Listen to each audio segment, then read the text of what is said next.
salaamaaleykum sama gars yi président Macky Sall dem forum bi nga xamante ni Ndakaaru Njaay moo ko organisé liñ si doon waxtaanee mooy développement jihadisme ak paix voilà donc président nag nee na jooytu na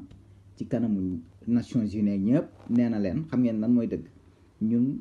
Afrique nu ñenn ñi di defee coup d'état pour jot ci réew lu ko métti la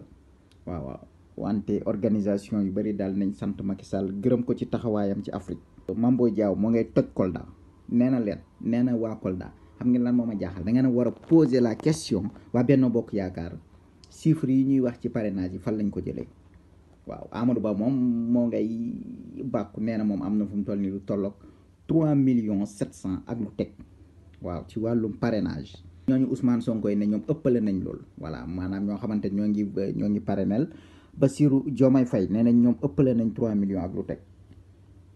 waaw donc affaire bi nekk lu doy waar. Sidiki Kaba nee na organisation élection moom ci Sénégal kenn mënatu kaa sàcc képp koo xamante ne yaa ngi organiser élection yi rek dinañ ko teg ci yoon waaw ñoon ñu féetoo ci opposition bi ne kii di Sidiki Kaba warul organiser élection yi ndax ki war organiser élection yi dafa war a tëddee njaaxaanaay xëccoo bi mel ni tull ak màlle ci biir assemblée bi.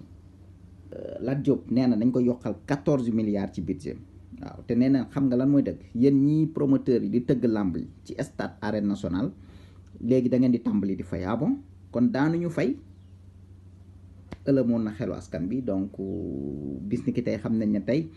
ñu doon tëgg làmb ci biir arène nationale daanuñu fay Lat Diop moo fësal ni ki mel nee na nañu fas yéene nañu tàmbali di fay li nga xamante ni loolu mooy seen combat de lutte yi ñuy tëgg ci arène nationale. Benn sëriñu daara doomam moo ëmbal benn xale bu jigéen Thiès ba pare nag bon xale bu jigéen bii fu mu toll nii doy na waar kenn mënul wax lépp di leen sant di leen gërëm di leen jox dig daje ba ëllëg incha allah ci seen beneen actu du jour jaa ngeen jëf.